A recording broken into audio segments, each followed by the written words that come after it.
তো নমস্কার বন্ধুরা, চলে এলাম নতুন একটি ভিডিওতে। তো যারা বাংলা শিক্ষা পোর্টালে নতুন স্টুডেন্ট এন্ট্রি করতে চান তো কিভাবে করবেন, জাস্ট আপনারা পোর্টালটা ওপেন করবেন, দেখবেন ড্যাশবোর্ড ওপেন হয়ে গেছে। তো এখানে আপনারা ড্যাশবোর্ড ঠিক নিচে বা ড্যাশবোর্ডে আপনারা চলে যাবেন।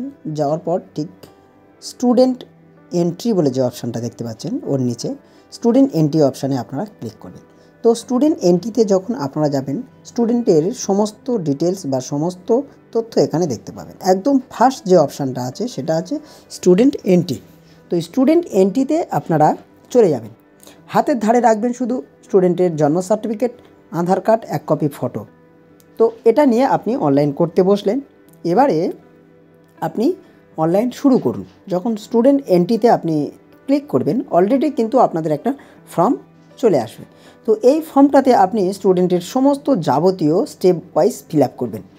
যেটা মেন জিনিস, তার বাবার নাম, তার মায়ের নাম, তার ডেট অফ বার্থ, তার গার্জেনের নাম, তার গ্রাম, post, pin number, mobile number, A to Z fill up করে নেবেন। নিয়ে এইভাবে আপনি একদম শেষ অপশানটাতে চলে যাবেন। একদম শেষ অপশানটাতে যেটা থাকছে সেটা হচ্ছে ফটো আপলোড করা। তো 20 কেবির মধ্যে আপনাদের জেপিজি ফরম্যাটের ফটো আপলোড করতে হবে। আপলোড করার পর আপনারা কিন্তু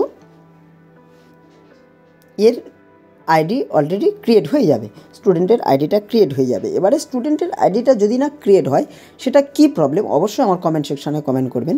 তো কেন এই কথাটা বলছি, কারণ এখন কোনো একটা স্টুডেন্টস তার যদি অন্য জায়গায় এন্ট্রি করা থাকে, সেক্ষেত্রে কিন্তু একটা স্কুলে এন্ট্রি করা থাকলে আরেকটা স্কুলে এন্ট্রি হবে না। সেই জন্য আমার এই প্রশ্নটা করা। তো জাস্ট আমি প্রত্যেকটা ফর্ম সুন্দর করে ফিল আপ করে নেব।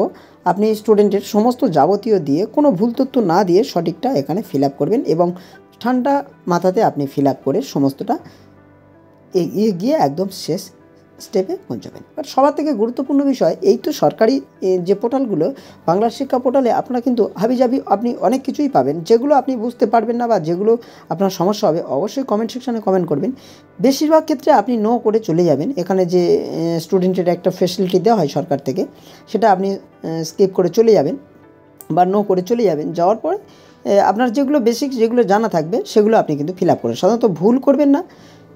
ভুল না করে আপনি এগুলো এর ফটোটা এখানে আপলোড করে দেবেন।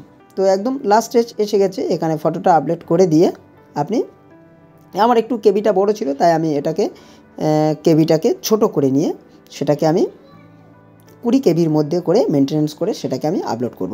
তো জাস্ট এখান থেকে আমি 20 কেবি হয়ে গেছে, গিয়ে এখান থেকে একটু বড় আছে, জাস্ট আবার আমি এডিট করে একটু ছোট করে নেব। 20 কেবির যদি বেশি হয় তাহলে কিন্তু ফটো আপলোড নেবে না। এক্ষেত্রে প্রত্যেকে খুব সিনসিয়ারভাবে এইটা ফটোটা এডিট করতে হবে বা কাজ করতে হবে। 20 কেবির মধ্যে রেখেই কিন্তু কাজ করতে, তাতে ফটোর রেজুলেশন কমে যাবে, কিন্তু 20 কেবির মধ্যে না দিলে আপনাদের কিন্তু ফটো নেবে না। সেই জন্য প্রত্যেকের বলছি ফটো কোয়ালিটিটা একটু কমিয়ে স্ক্যান করবেন বা ফটো তুলবেন।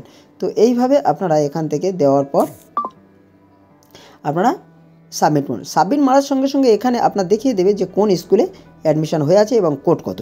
তো এইভাবে যেসব স্টুডেন্টের দেখাবে, জানবেন তারা অন্য একটা স্কুলে অ্যাডমিশন হয়ে আছে এবং এখানে তার করা যাবে না। সেক্ষেত্রে করতে গেলে আমি পরবর্তী ভিডিও আনবো, আপনারা সঙ্গে থাকবেন, ভালো থাকবেন।